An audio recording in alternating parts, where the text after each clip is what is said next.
இந்த விஜய் அரசியல் கட்சி ஆரம்பிக்கிறாங்க, தொடர்ந்து திமுக விமர்சனம் பண்றாங்க, அதை எப்படி?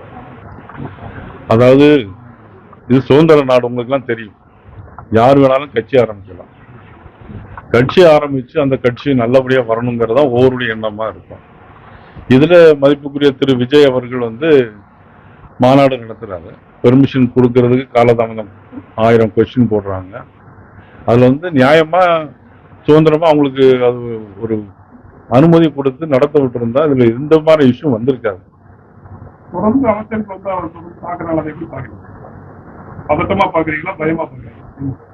எங்களுக்கு பயமோ பதட்டமோ யார் வேலையும் கிடையாது. இது அது அவங்களுடைய அவங்களுடைய பார்வையை பொறுத்துதான் இருக்கு. அதனால எங்களை பொறுத்தவரை யார் கட்சி ஆரம்பிச்சாலும் நாங்க வரவேற்க தயாரா இருக்கோம். எங்களுக்கு தெரியல. ஏன்னா பாரதிய ஜனதா கட்சி அகில இந்திய அளவுல உலக அளவுல நீ மிகப்பெரிய கட்சி. தமிழ்நாட்டிலையும் வெகு விரைவில் இன்னும் நிறைய இப்ப பாத்தீங்கன்னா பாராளுமன்ற தேர்தலில் பாத்தீங்கன்னா நான் ராமநாதபுரத்தில் போட்டியிட்ட OPS 3 லட்சம் ஓட்டு வாங்கியிருக்காங்க. நான் 3 லட்சம் ஓட்டு வாங்கியிருக்கேன் திருநெல்வேலியில. அது மாதிரி திரு அண்ணாமலை அவர்கள் எல்லாருமே 3 லட்சம் 4 லட்சம் ஓட்டுல வாங்கிருக்கேன். இந்த தொகுதியில கூட இன்னைக்கு 2வது இடங்கள்ல சில இடங்கள்ல வந்திருக்கு. பூத்துல நிறைய பூத்துல எங்க ஆட்களும் ஒர்க் பண்ணிட்டு இருக்காங்க. எங்க மாவட்ட தலைவர் நம்ம வேதா இருக்கிறாரு, ராஜேந்திரன் மண்டல தலைவர் இருக்கிறாங்க. நிறைய பூத்துல நான் இப்போ கணக்கெடுத்து பார்த்தேன், எல்லாமே 2வது இடத்துல இருக்கு. பூத் லெவல்ல எங்க கட்சியும் வளர்ந்துட்டு தான் இருக்கு.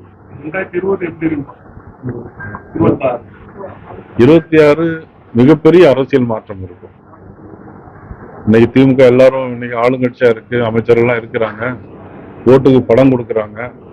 எல்லா இருந்தாலும் ஓட்டுக்கு பணம் கொடுக்கும்போது எல்லா காலகட்டங்களிலும் அந்த ஓட்டுக்கு பணம் வாங்கிட்டு மக்கள் ஓட்டு போட மாட்டாங்க. ஏற்கனவே இருக்கிற திராவிட கட்சிகளா இருக்கட்டும், இப்ப புதுசா கட்சி ஆரம்பிக்கிறவங்களா இருக்கட்டும், இந்து பண்டிகைக்கு தொடர்ந்து வாழ்த்து சொல்ல மாட்டேங்கிறாங்க. அது அவங்களுடைய ஒரு மனநிலையை பொறுத்து. இந்துக்கள் ஜாதியால போய் புரிஞ்சிருக்கிறாங்க.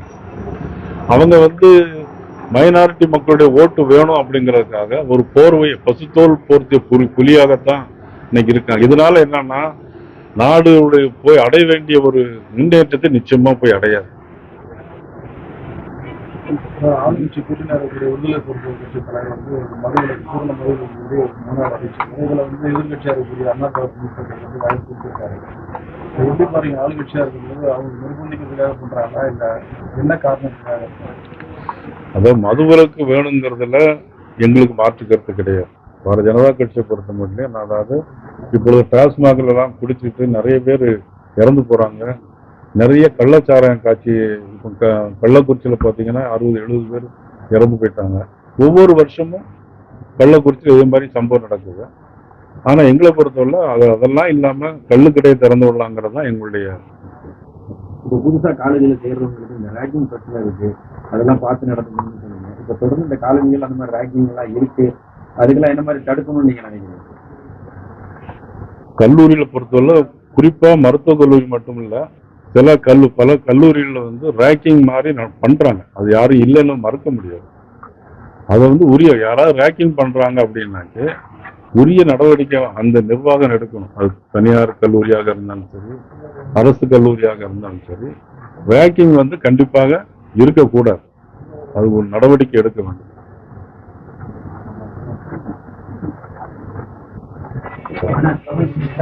நாங்கெல்லாம் படிக்கும்போது ஒவ்வொரு கிளாஸ்லயும் மாரல் சயின்ஸ்னு ஒண்ணு ஒழுக்கத்தை பத்தி சொல்லி கொடுக்குறோம்.